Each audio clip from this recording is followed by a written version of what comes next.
En primer lugar, les quiero compartir dos maravillosos testimonios que hemos recibido durante las últimas semanas. Nos estamos refiriendo al tema de la sanidad en nuestra serie La Gracia Vivifica. Una persona escribió: el 7 de agosto me encontraba de vacaciones en una playa. Les leo lo que nos cuenta esta persona. Lamentablemente pasó algo con mi ojo izquierdo. Yo pensé: justamente ahora, durante las vacaciones, no me puede pasar esto. La gracia y el favor de Dios me persiguen. En otra parte de este correo escribió que está leyendo mi libro Sostenido por Gracia y que leyó justamente aquella parte donde está escrito que el favor de Dios está constantemente sobre nosotros y que el favor de Dios no es algo que viene y se va. El favor de Dios está constantemente sobre cada creyente. Se refiere a esto en otra parte de este correo. No lo leo todo porque sería muy largo. Y escribió aquí: la gracia y el favor de Dios me persiguen. Al meditar en esto, inmediatamente dejé de ocuparme con mi ojo izquierdo. También escuché la prédica del 31 de julio. Esa prédica se trataba de las 12 fuentes de agua y las 70 palmeras. En la introducción a la prédica de hoy me volveré a referir a ello. Él escribió: esta prédica de las 12 fuentes de aguas y las 70 palmeras era para mí completamente nueva. Se trataba de una prédica de sanidad. En ese momento coloqué mi mano sobre mi ojo lastimado, de la misma manera como se hizo en el momento de aquella prédica. Esto quiere decir que hemos orado por los enfermos. Coloqué mi mano sobre mi ojo, oré por él y al día siguiente mi ojo estaba completamente curado. Por tanto, pude seguir disfrutando del sol. Muchas gracias por compartirnos este maravilloso evangelio de la gracia. Esta hermana nos volvió a escribir. Nos informó que lo que su ojo tenía no era una pequeñez. Estaba lastimado y tenía fuertes dolores. No era una lastimadura pequeña.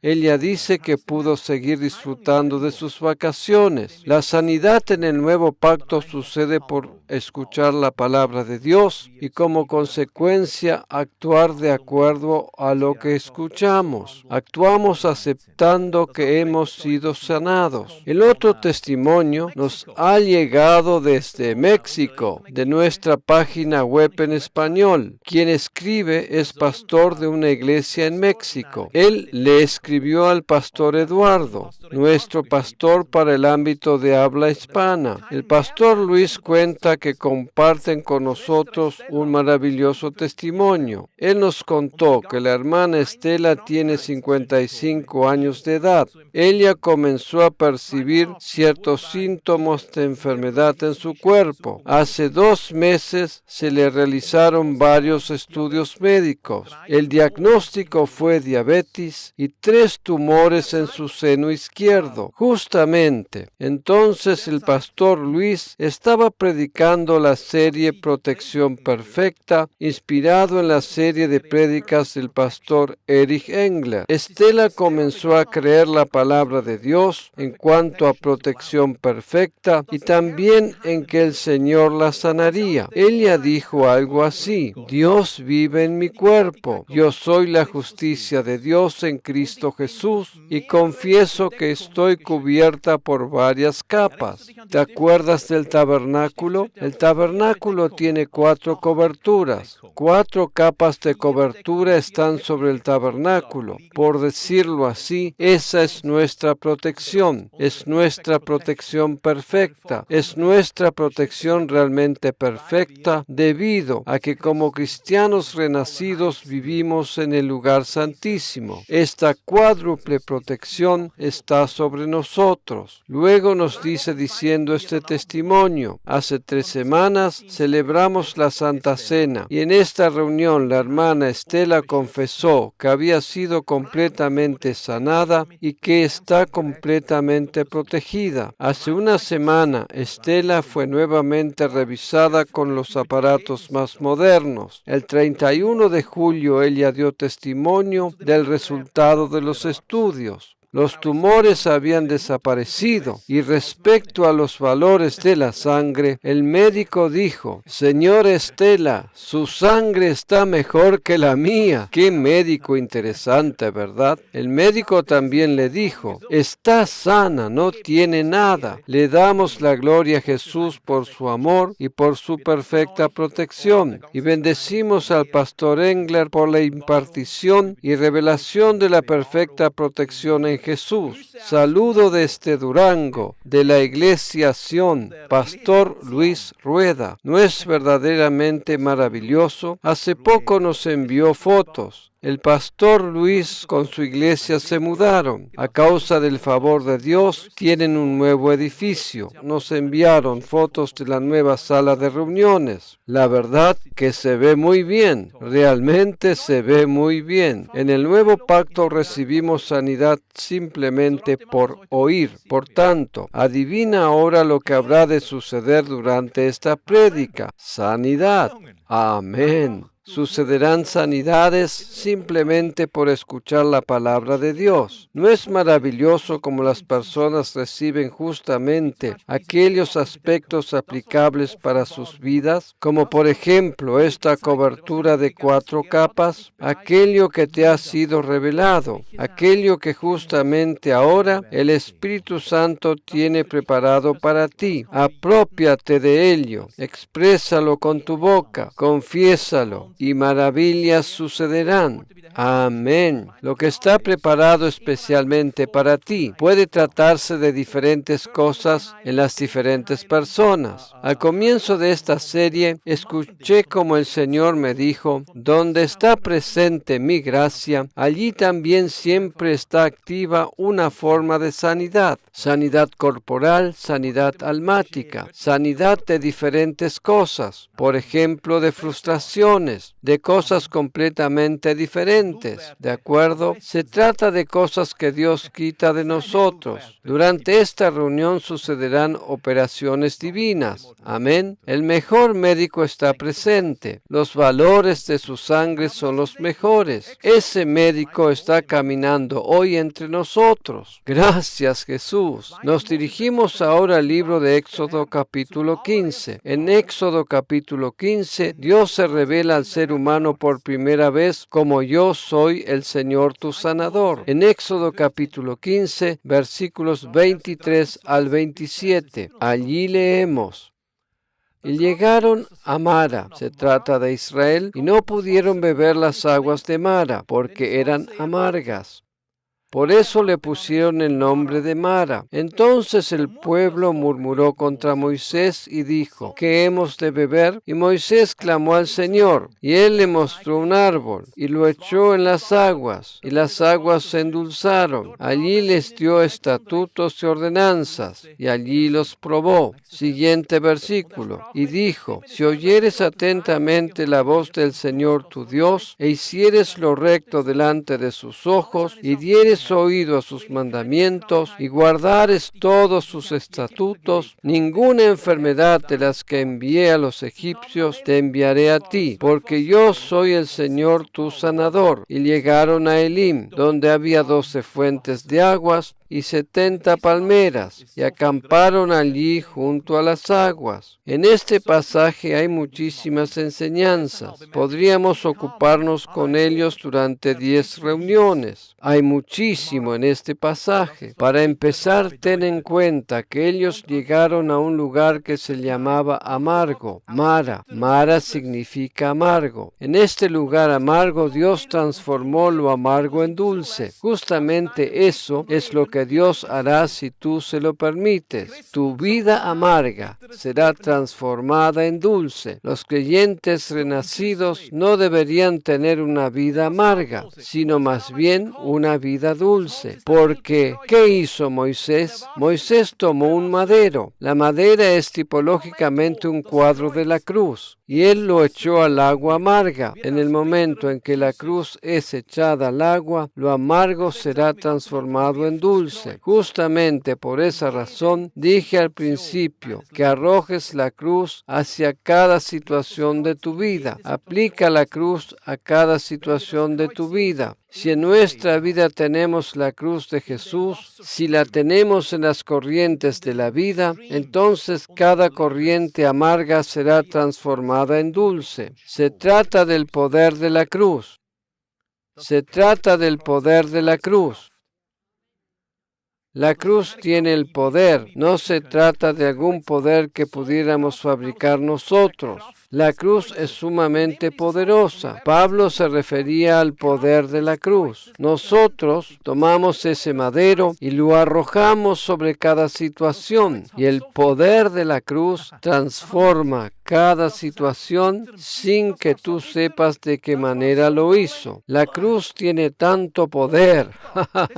Amén. Se puede transformar lo amargo en dulce. Aquella agua era sumamente amarga, imposible de tragarla, imposible de beberla. Por esa razón aquel lugar se llamaba Mara. Aquel lugar se llamaba Mara. Pero en el momento en que la cruz se presentó en su situación, vemos allí a Jesús en medio del pueblo de Israel que estaba andando por el desierto. Esas son las sombras y simbologías de Jesús. Podemos encontrar a Jesús en cada página de la Biblia, ¿de acuerdo? Pero Dios había dicho: ninguna de las enfermedades que envié a los egipcios te enviaré a ti. ¿Cuáles fueron las enfermedades de Egipto? Las enfermedades de Egipto representan las enfermedades del mundo. Ten en cuenta lo siguiente: ¿alguna vez has podido leer en la Biblia las enfermedades de Israel? ¿Qué te parece? ¿Existe en la Biblia la frase las enfermedades de Israel? No, en ningún lugar de la Biblia está escrito las enfermedades de Israel. En ningún lugar está escrito las enfermedades del pueblo de Dios. No dice esas son las enfermedades del pueblo de Dios, ni le sigue una lista de 500 páginas. ¿Has leído tal cosa alguna vez en la Biblia? No. Cuando la Biblia se refiere a la enfermedad, se refiere por una parte a las enfermedades de los egipcios o de Egipto, o bien se refiere a enfermedades en cuanto a la maldición de la ley. Cristo nos libertó de la maldición de la ley y Jehová Rafa es el sanador de todas las enfermedades de Egipto, pero en ningún lugar se refiere a las enfermedades de Israel. En ningún lugar se refiere a las enfermedades del pueblo de Dios. ¿Qué nos quiere decir Dios con esto? La enfermedad está en el mundo y se trata de las enfermedades del mundo, pero el pueblo de Dios tiene un sanador. El mundo no tiene un sanador para las enfermedades del mundo, pero el pueblo de Dios tiene un sanador. El mundo recién puede experimentar a este sanador cuando nosotros presentamos a Dios como el sanador del mundo. Mientras las personas en el mundo no escuchen del sanador por excelencia, seguirán estando enfermas. Egipto es un cuadro tipológico que representa al mundo. La enfermedad no pertenece al creyente renacido, porque se trata de las enfermedades de Egipto y no de las enfermedades de Israel. La enfermedad es algo que existe en el mundo, algo que está en el mundo. En el caso en que el creyente renacido se llegue a enfermar, tiene a Jehová Rafa su sanador. Tenemos el derecho de ser sanados. Las enfermedades de Egipto son una sombra y cuadro tipológico en cuanto a que la enfermedad no corresponde al creyente renacido, sino que éstas son parte de este mundo. ¿De acuerdo? Parte de este mundo. La amargura es el asesino número 1 de este mundo. No es el cáncer, no son las enfermedades del corazón, no son los tumores, no es fumar, tampoco es el consumo excesivo de alcohol. Lo que principalmente mata a los humanos es más bien amargura. Raíz de amargura es el asesino principal. La raíz de amargura en el corazón del ser humano es mortal. Por esa razón estaban en ese lugar llamado Mara, porque la raíz de todas estas enfermedades de Egipto es la raíz de amargura. Eso es Mara. Medita. El Señor nos concede revelación, lección tras lección. La primera vez que Dios se revela como Jehová Rafa, se establece un precedente. Cada vez que tenemos un precedente, también tenemos un montón de respuestas a la pregunta que tenemos. La raíz es la amargura. En la prédica anterior nos referimos a la raíz de amargura y como Jehová Rafa es en primer lugar un sanador que sana de la amargura. Los creyentes renacidos tienen a alguien que los sana de la amargura. Ellos no necesitan estar sufriendo durante toda la vida a causa de la amargura, porque su Dios es Jehová Rafa. En este mismo pasaje aparecen las 12 fuentes de aguas y las 70 palmeras. Eso también es un cuadro tipológico de los ministerios ungidos. Jesús envió a 12 discípulos para sanar y liberar. Luego envió a otros 70 más para sanar y liberar. Nosotros los creyentes hemos sido llamados para traer refrigerio al cuerpo de Cristo. Amén. Tú eres las 12 fuentes de aguas y tú eres las 70 palmeras. Amén. Porque traes sanidad. Tú traes sanidad a las naciones. Porque esto es un cuadro tipológico de ministerios ungidos. El ministerio de los 12 discípulos y el ministerio de los otros 70 discípulos que estuvieron un tiempo con Jesús. ¿No es interesante lo siguiente? Jesús también usó a los 70 que algo más tarde lo abandonaron, ¿cierto? Al final solo quedaron los 12. Jesús se dio vuelta preguntándoles si ellos también se irían. Jesús también usó a los 70 que luego lo abandonaron. Él también usó a esos 70. Amén. Aleluya. Este es un cuadro de su gran bondad. Amén. ¿Puedes comprender cómo el Señor trata de usar cada mano posible? Si tú tienes una mano, Jesús la quiere usar. Él quiere hacer de tu mano su mano. Él quiere hacer de tu mano su mano. Amén. En este momento que estoy diciendo esto, percibo fuertemente la unción en mis manos. Hace muchos años atrás, el Señor me dijo, cada vez que prediques sanidad, yo te mostraré mi poder sanador. En el momento en que prediques, percibirás ese poder en tus manos. Justamente en este momento lo percibo. Jesús quiere transformar tu mano en su mano. ¿No es esto grandioso? Las manos existen para bendecir, no para lastimar, no para golpear ni para castigar. Las manos están aquí para bendecir. Gracias, Señor. Tremendo. Amén. Podría ser que preguntes, pero ¿por qué? ¿Por qué está escrito que Dios no colocará sobre nosotros las enfermedades que envió a los egipcios, siendo que Dios es el causante de la enfermedad? Este pensamiento muestra un Dios esquizofrénico que por una parte enferma y por la otra parte sana. Sabemos algo que también he dicho la última vez. La Biblia es un idioma en sí mismo, sobre todo en el Antiguo Testamento, porque ha sido traducida del idioma hebreo. A menudo el idioma bíblico atribuye a Dios cosas que en realidad Él solo permite. Cuando de acuerdo al Antiguo Testamento una ley divina había sido transgredida, Dios no causaba, sino que le permitía el acceso al pervertidor, porque pecado es pecado. El pecado tiene que ser juzgado. Gracias a Jesús porque fue a la cruz y cargó sobre sí todo juicio, todo juicio. Aleluya. Por lo cual el creyente renacido no estará más en juicio alguno donde sean juzgadas las culpas. Luego de que el juicio era proclamado, le concedía acceso al destructor, al pervertidor.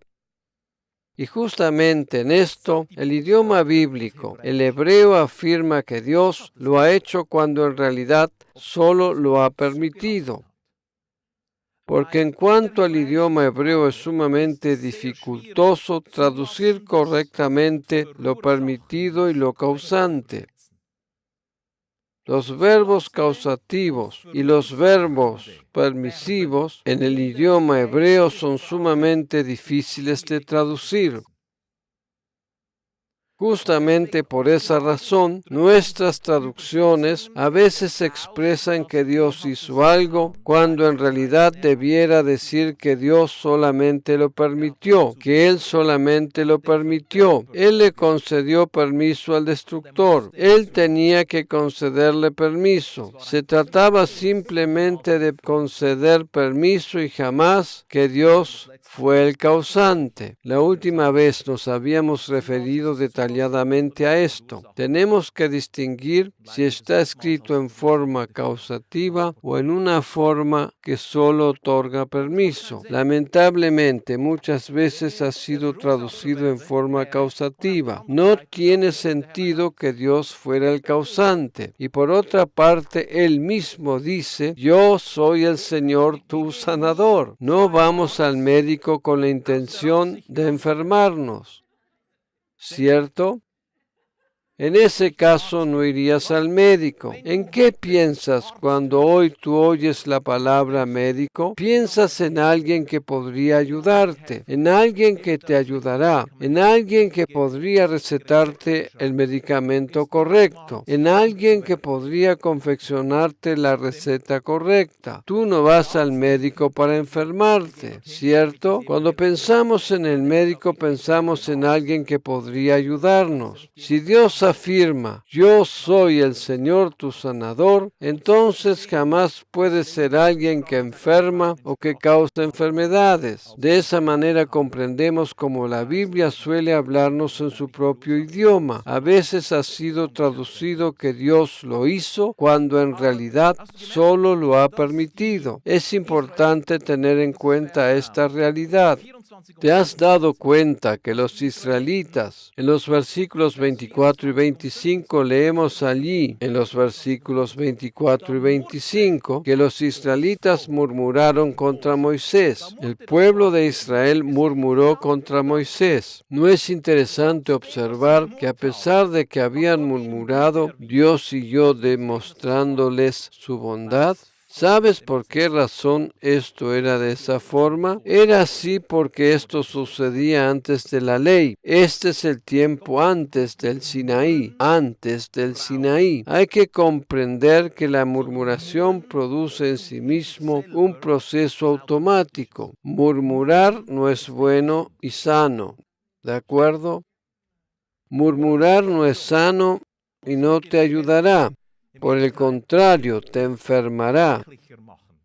Cuanto más murmuramos, cuanto más rezongamos, más nos enfermamos. Murmurar no es sano. Que se mencione justamente aquí en este pasaje de sanidad. La murmuración tiene una razón de ser. Murmurar puede enfermar, pero no es Dios quien enferma, porque la murmuración daña automáticamente. Y justamente aquí Moisés arrojó la madera en las corrientes murmuradoras de los israelitas. Arrojemos la cruz en cada situación en nuestras vidas por las cuales murmuramos. En cada situación, coloca la cruz en las corrientes de tu vida. Coloca la cruz en las corrientes de tu vida.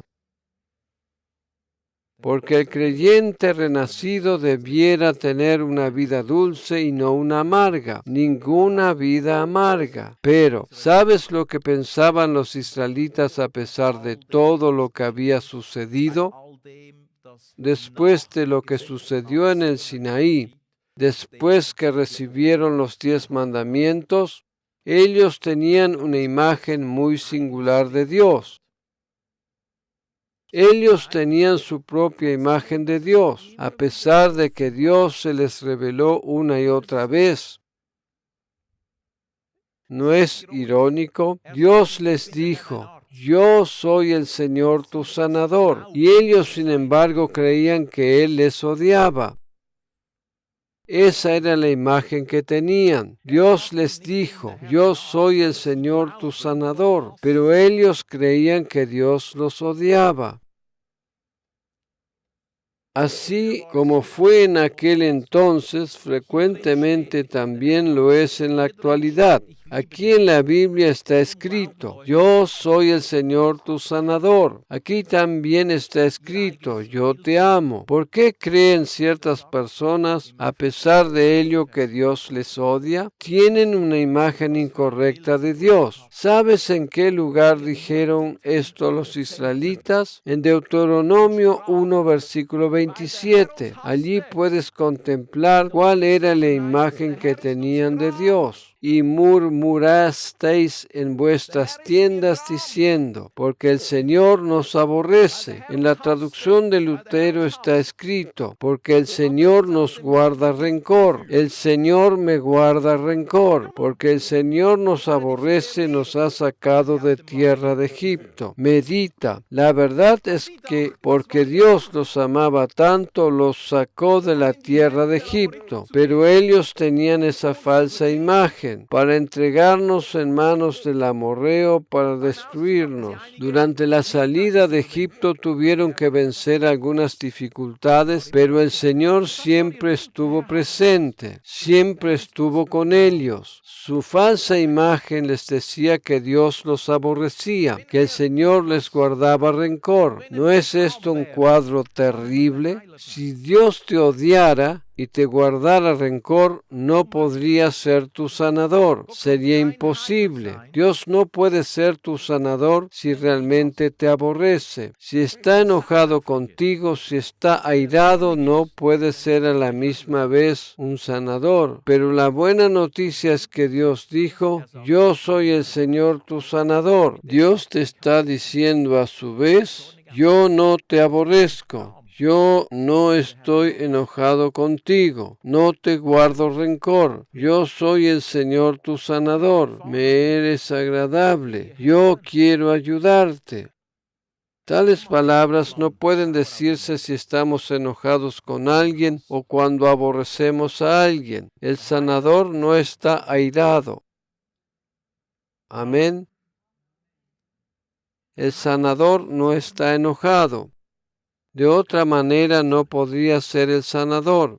Justamente a partir de este aspecto se han establecido muchas perspectivas por parte de personas. También la teología que Dios castiga o golpea, porque está escrito en la Biblia que Dios castiga a cada hijo que ama. En base a ellos se establecieron perspectivas como, porque Dios me aborrece, me castiga con enfermedad. En base a esto se establecieron esas teologías, porque Dios está enojado y airado conmigo, me golpea y me castiga con enfermedades, porque la Biblia dice, e inclusive el Nuevo Testamento, que Dios castiga a quien ama. ¿Ya has escuchado tales argumentos? ¿Queremos descubrir la verdad?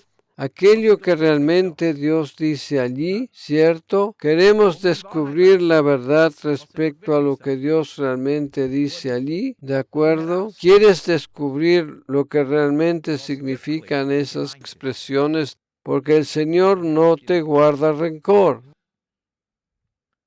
Alabado sea el Señor. Es asombroso cuántas personas no están seguras en este punto. No tienen seguridad alguna y fluctúan. Pero vayamos al pasaje de Hebreos 12, donde está escrito que el Señor castiga.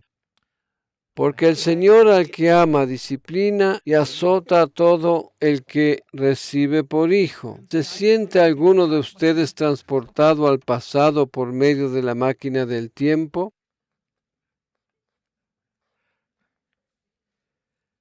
Bueno, gracias a Dios por su palabra. Su palabra responde todas nuestras preguntas. Aleluya. Hebreos 12, allí leeremos los versículos 5 y 6. ¿Y habéis ya olvidado la exhortación que como a hijos se os dirige, diciendo, Hijo mío, no menosprecies la disciplina del Señor, ni desmayes cuando eres reprendido por Él, porque el Señor al que ama disciplina y azota a todo el que recibe por hijo. Ustedes están teniendo la reacción correcta. Te aseguro que en muchas otras reuniones no habría esta reacción. Al contrario, habría reacciones de condenación. Pero tú sabes que nosotros ya tenemos la respuesta, ¿cierto? Es muy osado o presuntuoso que el pastor afirme que tenemos respuestas para tales cosas. Es arrogante y sobredimensionado. Para algunos lo es. Es arrogante, es sobredimensionado, es orgullo afirmar que tenemos la respuesta para tales cosas. No lo es. Justamente por ello, el Señor instituyó los 5 ministerios. Jesús quiere que tú tengas una revelación y no que recibas solamente conocimiento. Si tú tienes solamente saber y conocimiento, no tienes fe. Entonces la fe no está presente ni activa, pero la revelación produce fe. Saber algo simplemente significa que sabemos algo, que tenemos conocimiento respecto de algo, pero la fe se establece, la fe se manifiesta cuando recibes revelación de algo que anteriormente te era oculto. Entonces se manifiesta la fe. Entonces, ¡wow! ¿Comprendes? Por ejemplo, lees algo de la Biblia, de pronto ves algo nuevo y te asombras. ¡Wow! Algo que era oculto te es revelado. Justamente en ese momento se manifiesta la fe. Justamente eso es lo que Dios quiere. Lamentablemente en nuestros círculos cristianos se está escuchando mucho de motivación, de seminarios de motivación. Jesús te quiere dar más que eso. Te quiere dar revelación, que de pronto no puedas salir de tu asombro y que no solamente llegues luego de la reunión a tu casa con 5 principios. Por ejemplo, de una terapia que podríamos denominar terapia para controlar la ira. O por ejemplo, principios como no enojarte más cuando tienes que esperar a causa de un semáforo en rojo. Aquí se suele denominar a estos seminarios terapia para controlar la ira. Las reuniones ocultos no son horas de terapia. Las reuniones deberían ser revelación. ¿Tenemos respuesta al pasaje que hemos leído? ¿Puede Dios darnos respuestas? Absolutamente afirmativo. Y justamente son las revelaciones, aleluya, las que te liberan, las revelaciones por las cuales ves más a Jesús. Amén. Y habéis ya olvidado la exhortación que como a hijos se os dirige. Aquí el apóstol cita de otro pasaje. ¿De dónde toma esto? Menciona aquí una cita de un pasaje que solamente podemos encontrar una sola vez. Él cita del libro de Proverbios. Esto quiere decir que el escritor de la carta a los Hebreos, nosotros creemos que fue Pablo, tomó Proverbios 3, involucró Proverbios 3 en lo que estaba escribiendo, ¿de acuerdo? Porque estas frases son expresiones de Proverbios 3. Leamos otra vez este pasaje en Hebreos. Y luego leemos el pasaje de donde citó el escritor, ¿de acuerdo? Por tanto leemos, Hijo mío, no menosprecies la disciplina del Señor, lo que significa te lo explicaré más tarde, ni desmayes cuando eres reprendido por Él, porque el Señor al que ama disciplina y azota a todo aquel que recibe por hijo. Aquí se cita de otro pasaje, ¿cierto? ¿De dónde proviene? Proviene de Proverbios 3, versículos 11 y 12. Repito, Proverbios 3, versículos 11 y 12. ¿Quieres que los leamos? Leámoslos juntos. No menosprecies, hijo mío, el castigo del Señor, ni te fatigues de su corrección. ¿Se trata de esto? Claro que sí, porque el Señor al que ama castiga, como el Padre al Hijo a quien quiere. En este pasaje falta algo. Medita. Aquí falta algo. ¿Qué es lo que falta? Juguemos un poco al ping-pong. Regresemos a Hebreos. Hijo mío, no menosprecies la disciplina del Señor, ni desmayes cuando eres reprendido por Él, porque el Señor al que ama disciplina y azota a todo el que recibe por hijo. Regresemos otra vez a Proverbios 3, versículo 12, porque el Señor al que ama castiga. ¿Dónde está aquí la palabra azotar? ¿Dónde está aquí la palabra azotar? Hemos perdido la palabra azotar o golpear. ¡Qué drama! Hemos perdido la parte más importante. Estoy bromeando. En verdad que en este pasaje no aparece, ¿cierto? La palabra azotar no se encuentra en hebreo, no se encuentra en los originales. La palabra azotar o golpear no está allí, ¿de acuerdo? Por tanto, el hecho de que no se encuentre allí significa algo. Esto quiere decir que el escritor toma este pasaje y nos quiere decir algo. Lo que aprendemos de esto es que nos quiere enseñar algo que no tiene significado literal alguno, porque cada palabra tiene dos significados diferentes. Entendida literalmente, entendiéndola exactamente en forma literal, ¿qué significaría en ese caso la palabra azotar o golpear? Por ejemplo, pido al pastor Mijael que vuelva a servir de ejemplo ahora.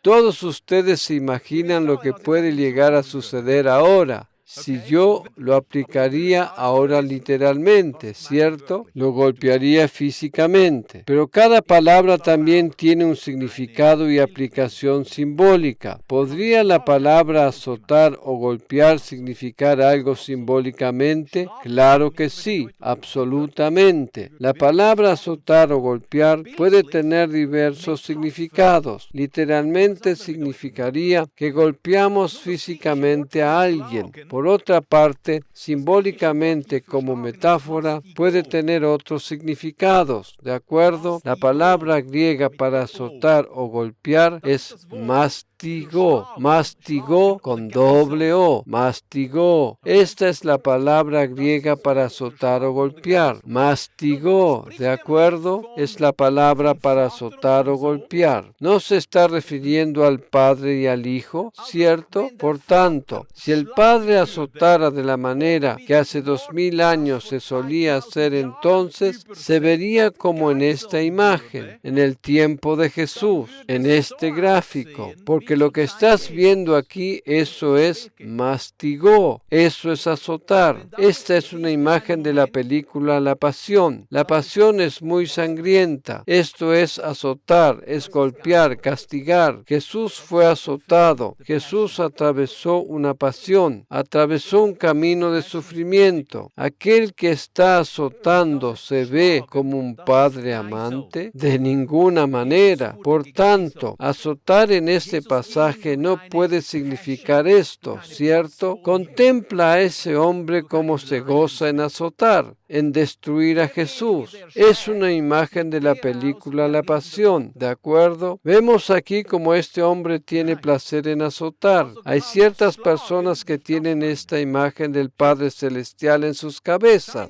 en sus mentes. Algunas personas tienen esta imagen, tienen la perspectiva de un Padre sentado en un trono de juicio, pero esa no es la verdadera imagen del Padre Celestial. Comprende que el Padre Celestial no puede ser las dos cosas a la misma vez. El sanador no está lleno de ira. El azotador en esta imagen se agrada en azotar. Tiene agresión interior, tiene amargura interior, tiene ira interior y descarga todo ello en el cuerpo de Jesús. Pero si regresamos a la carta a los Hebreos capítulo 12 y a Proverbios 3, pero si regresamos a la carta a los Hebreos capítulo 12 y a Proverbios 3, llegamos a la conclusión que en Hebreos 12 está escrito: porque el Señor al que ama disciplina y azota a todo al que recibe por hijo. Tiene una aplicación simbólica. Por tanto, no debe ser interpretado literalmente. Por tanto, tenemos que entender la palabra simbólica que está detrás de la palabra azotar. Repito, si Pablo es quien escribió la carta a los Hebreos, esto es lo que yo creo personalmente, entonces él no incluye aquí una palabra por casualidad o por error. Porque en Proverbios esta palabra no aparece. Simplemente utiliza esta palabra para mostrarnos algo. Utiliza esta palabra para mostrarnos un cuadro simbólico. En el momento en que comprendemos el significado del cuadro simbólico, de la metáfora, tenemos entonces la respuesta respecto a lo que quiere decir con azotar. ¿Te acuerdas de una expresión de Pablo? Pablo utilizaba fuertemente metáforas.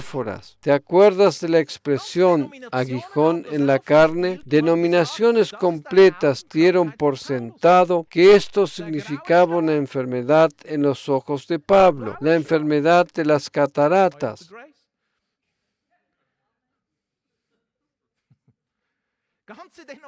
Denominaciones completas afirmaron vehementemente que el aguijón en la carne era una enfermedad.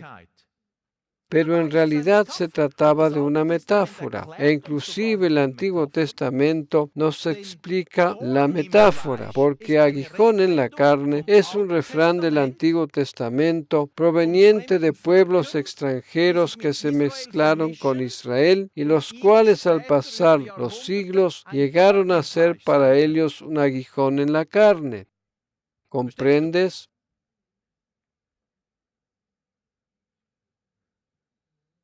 Esta cuestión también es muy actual en este tiempo. No nos estamos refiriendo solamente a la actualidad, sino a cómo será dentro de 50 años, del mundo en que vivirán nuestros hijos. ¿De acuerdo? Aguijón en la carne no significa que tienes una espina de rosas en tu carne, en tu brazo, una espina de rosas que has cortado ayer sábado.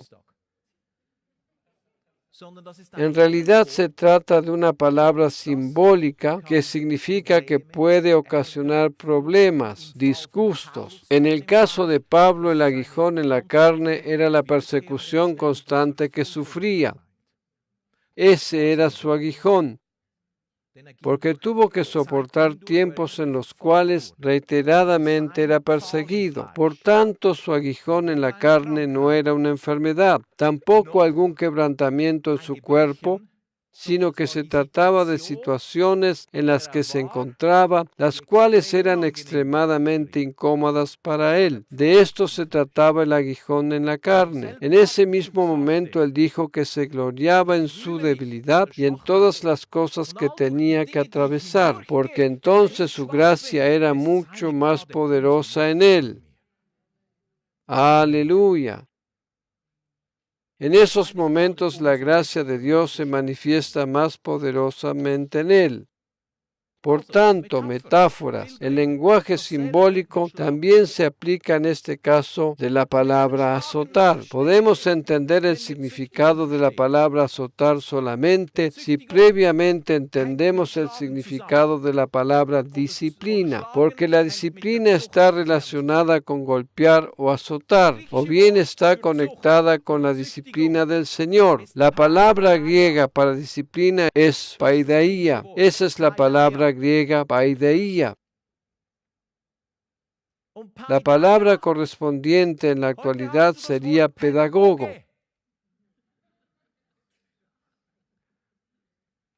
La cual proviene de la raíz paideia. Significa educación. Eso es lo que significa la disciplina. Disciplina, la palabra griega paideia, significa en realidad entrenamiento. Educar a un niño, entrenar a un niño. Mientras el hijo es niño, lo preparamos para la vida de adulto. ¿De acuerdo? Paideia significa educar y es un trabajo hermoso para los padres, lo cual no siempre es fácil. pero es un hermoso trabajo. Dios es un padre. ¿Educa a Dios? Claro que sí. Es un hermoso trabajo que Dios disfruta. Tú también deberías disfrutarlo. Porque Él dice, no desprecies, hijo mío, la corrección del Señor, ni te desanimes cuando te reprenda. Versión Dios habla hoy. Estas expresiones pueden ser muy fuertes para nosotros, porque nosotros vivimos en el año 2016 en un mundo humanista e impregnado por la Revolución Francesa. ¿Me estás prestando atención? Estamos viviendo en un mundo humanista. ¿Se trata aquí de la carta a los hebreos? ¿A quiénes fue escrita esta carta? Fue escrita a los hebreos. ¿Crees que la carta a los hebreos fue escrita originalmente en idioma griego? ¿Verdad que no? ¿Verdad que no? Fue traducida al griego y conservada en un manuscrito griego. Es una de las cartas más antiguas, pero Pablo no escribiría una carta a su propio pueblo en idioma griego. Medita. ¿Cierto? Se trata de la carta a los hebreos. Originalmente esta carta fue escrita en hebreo. Nosotros la tenemos en el formato griego, proveniente de las transmisiones orales y traducciones. Originalmente la carta a los hebreos debe haber sido escrita en hebreo o arameo. Lo demás no tendría sentido, ¿cierto? Todo lo demás no tendría sentido. El hebreo es el idioma materno de los israelitas. Era su idioma materno. Por tanto, en estos pasajes encontramos varias palabras cuya traducción suena a nuestros oídos de manera muy dura. Pero por sobre todas estas cosas se trata del Padre amante. Cada hijo a quien Él ama es educado, medita. Se trata de algo bueno. Se trata de algo bueno. Y esta educación se lleva a cabo de una manera completamente diferente a como tú fuiste educado por tus padres. Esa es la gran diferencia, ¿comprendes? Dios no te quita tu celular.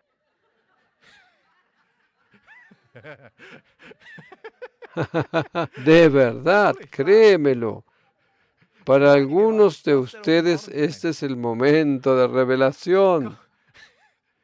Él no te prohíbe los apps, yo sí te los prohíbo. Es una de mis funciones actualmente.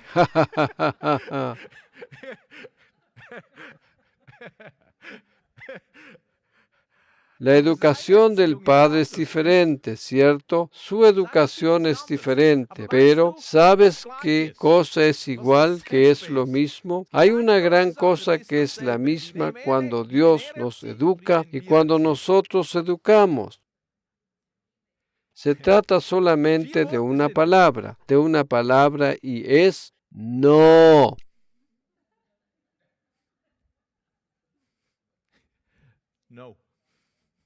¿Cuál es una de las palabras que más sueles utilizar para educar a los niños? No creo que sea tesoro. Haz lo que se te da la gana. Haz lo que se te ocurra.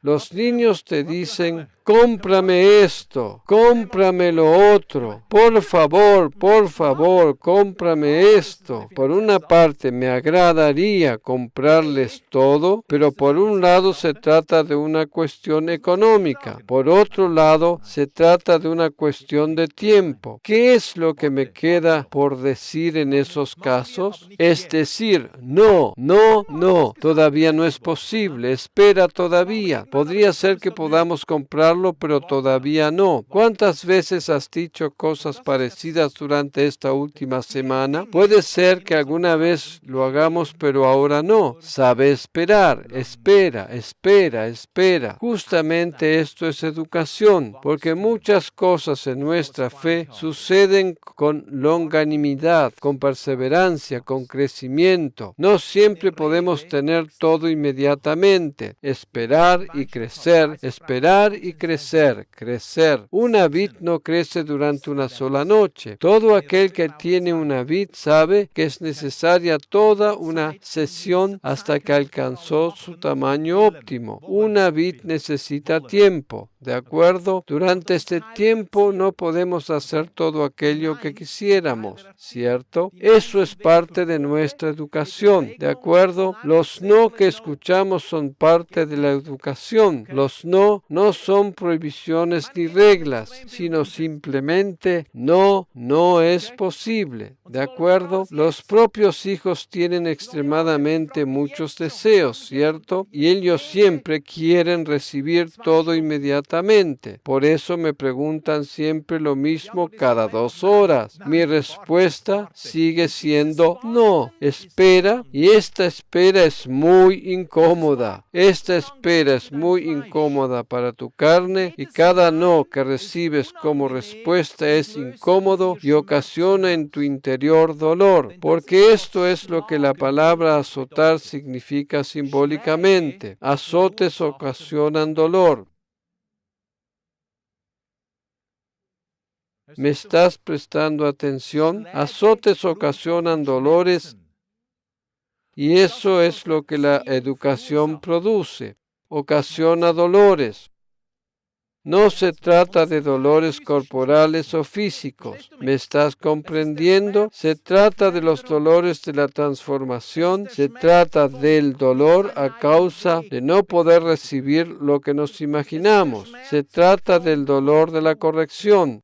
Es el dolor de la educación, es el dolor de no poder efectivizar en aquel momento tu propia voluntad. ¿Sabes a qué me estoy refiriendo? Se trata del dolor al humillarnos, se trata del dolor que percibes en tu personalidad. Justamente esto es lo que significa simbólicamente azotar. Azotes ocasionan dolores. Justamente en este pasaje, azotar puede significar aquello que hemos visto en la imagen. No puede significar dolores físicos. Por tanto, se trata de una metáfora. Esta metáfora nos muestra lo que azotes producen. Se refiere al dolor de la transformación. Todos nosotros pasamos por tiempos de cambio y de transformación. Recuerdo que hace algunos años yo quise dejar por completo mi trabajo. Quería dejar la firma en la que entonces trabajaba. Estaba harto. Yo quería cambiar a toda costa mi trabajo. Tal es así que ya había comenzado a presentarme en otras empresas. Un día, luego de una entrevista de trabajo, cuando estaba regresando a casa viajando en tren, el Señor me habló claramente en una voz casi audible y me dijo: no cambies el trabajo. Él me dijo, no, y cuando escuché esas palabras, realmente no me agradaron para nada. Yo también dije entonces, no, pero él respondía, no. Yo volví a decir, no. ¿Sabes lo que al fin y al cabo sucedió? Me quedé en la empresa donde estaba, me quedé allí. Lo hice porque Dios no me dio permiso para irme. Eso fue educación. Dios me estaba educando, pero al principio me dolió mucho. No podía efectivizar mi propio camino, mi propia voluntad. Yo no quería trabajar más allí. Yo pensaba que tenía que tener un nuevo trabajo. ¿Cuántas veces podemos encontrarnos en situaciones semejantes? Te aconsejo que si tienes un puesto de trabajo, que no lo abandones, a menos que el Señor te diga que ha llegado el tiempo de cambiar de trabajo. No cambies tu trabajo en base a frustraciones o desengaños, simplemente porque no estás más de acuerdo con tus empleadores. La Biblia nos dice en Eclesiastés 10:4 que no dejemos nuestro lugar, que mantengamos nuestra posición. Recién cuando el Señor dice que ha llegado el tiempo, puedes hacerlo, pero no necesariamente cuando nosotros queremos. En ese momento eso es para nosotros como un azote, ¿comprendes? En ese momento es para nosotros como un azote, como un golpe, pero no se trata de un azote en sí mismo, sino de aquello que recibimos, de aquello que percibimos en nuestra alma. Lo percibimos como un azote. Ese dolor momentáneo es el dolor de la transformación. Por tanto, en estos pasajes, azotar o castigar no tiene un significado literal. Azotar es aquí una metáfora, tiene significado simbólico. Dios no está enojado contigo. El Señor no te aborrece y por esa razón Él no te castiga con enfermedad, pero Él te educa. Aquí es muy interesante comprobar que Dios tampoco te educa con enfermedad. Piensa, Dios tampoco te educa con enfermedad. Él te educa con su voluntad agradable y perfecta. Vayamos ahora a Romanos capítulo 12, versículos 1 y 2. De esa manera nos educa. El Señor nos educa con su voluntad agradable y perfecta, la cual no es siempre la misma voluntad que la nuestra. Está escrito en Romanos 12. Así que, hermanos, os ruego por las misericordias de Dios, que presentéis vuestros cuerpos en sacrificio vivo, santo, agradable a Dios, que es vuestro culto racional. No os conforméis a este siglo, sino transformaos por medio de la renovación de vuestro entendimiento, para que comprobéis cuál sea la buena voluntad de Dios, agradable y perfecta. Dios no se cansa de su voluntad buena, agradable y perfecta, pero esta voluntad buena, perfecta y agradable no es de acuerdo a la corriente de este mundo. Yo había reaccionado de la misma manera que cualquier otra persona reacciona en este mundo. Yo estaba cabreado, estaba desconforme con mi puesto de trabajo y quería cambiarme a otro lado. Eso es algo que cualquier otro puede hacer, ¿cierto? Eso lo puede hacer cualquier otro. Mi pensar era de acuerdo a la corriente de este mundo, pero la voluntad del Señor era otra cosa. Quizás preguntes, ¿has dejado ese puesto de trabajo alguna vez? Evidentemente que lo he hecho, si no estaría hoy aquí, pero lo dejé en el tiempo de Dios. Justamente en estos momentos en que ustedes están prestando tanta atención, me acuerdo de algo. ¿Sabes cuándo fue el momento de la voluntad perfecta del Señor para mí? Yo me quedé en aquel trabajo durante algún tiempo más y de pronto Dios me habló diciendo que era su voluntad que fuera a la escuela bíblica. Ese fue el momento en que abandoné ese trabajo, porque en ese momento se manifestó la buena voluntad del Señor. Gracias, Jesús. ¿Sabes cuán agradecido le estoy hoy al Señor por haber experimentado esa lección, por haber pasado por esa lección? Hoy me regocijo en poderles darles respuestas a preguntas que ustedes tienen. No había dicho hace unos momentos